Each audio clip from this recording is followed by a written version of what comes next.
Kayneneler birinci men azırda көп жерде айтам да, kayneneler kelgen kelinde ayrıkça başka regiondan murda ema az ele kelçi de kölden birine ekine ele kelip kalança жеңе kölden dep bardılsa ayılda ekile kelim бар kölden deytirik azır толтыра köl талал ар тараптан келип калды.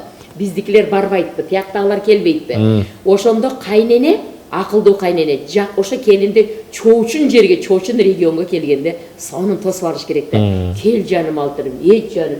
Биздин үйгө кандай сонун келин болуп келдиң деп, мына биздин чарба, мына үй менен тааныштырайын. Келчи көз бир чайлашалы деп. Чай мынча ширин, карачы. Сонун чай кылсың, жаным десе, келин дагы сүйүнүп, бир башкача болуп баягы өзүнү эркин сезе баштайбы.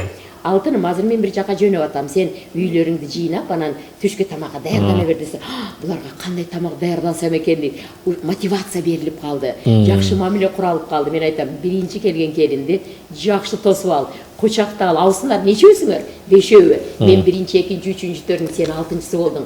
Жаным деп кучактагыла, тосуп алгыла дейм да. Мына ошентип алги келин ошол жерде өзүнү сонун эркин сезет. Значит, кыз башка бирөөгө, үйгө, башка бөлөгө көчүп келген мезгилде келген конок катары ага сый мамилени тутуу зарыл экен да.